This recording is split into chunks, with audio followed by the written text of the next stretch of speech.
lungai e satuan ram khi eng tika nge ka thlen ve ang ta chuan kan mi ngai kal te chu lim to phlau lo vi nan le nge eng tika nge i lo kal do ka chan dam du tak lelin ka khi reng a che ro pui na ne van chu chunga i lo kal tak lelin ka khir bang thei lo lungai taking itlan sa te an ru me he le huna hiya satuan ram nun na chunga chandam tu an khir ni tinin eng tika nge ilo kal do ka chandam tu tak lelin ka khir reng a che ro pui na ne van chu chunga i local ngak lelin ka khir bang thelo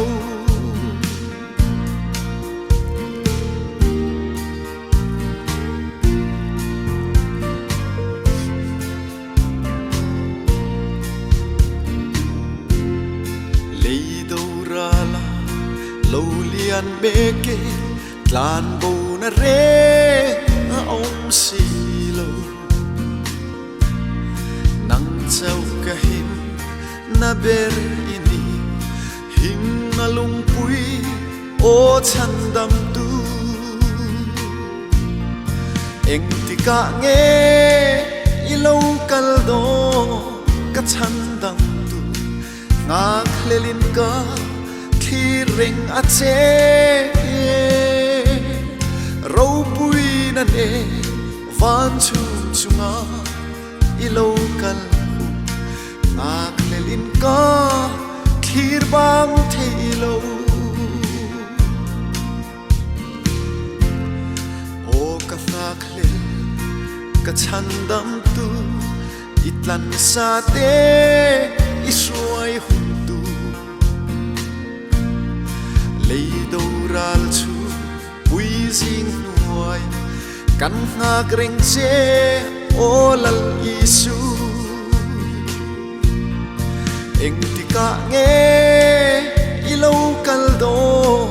ka chan dam tu ngak lelin ka khi reng a che ro pui na ne van chu chunga i lo kal ngak lelin ka khir bang thei lo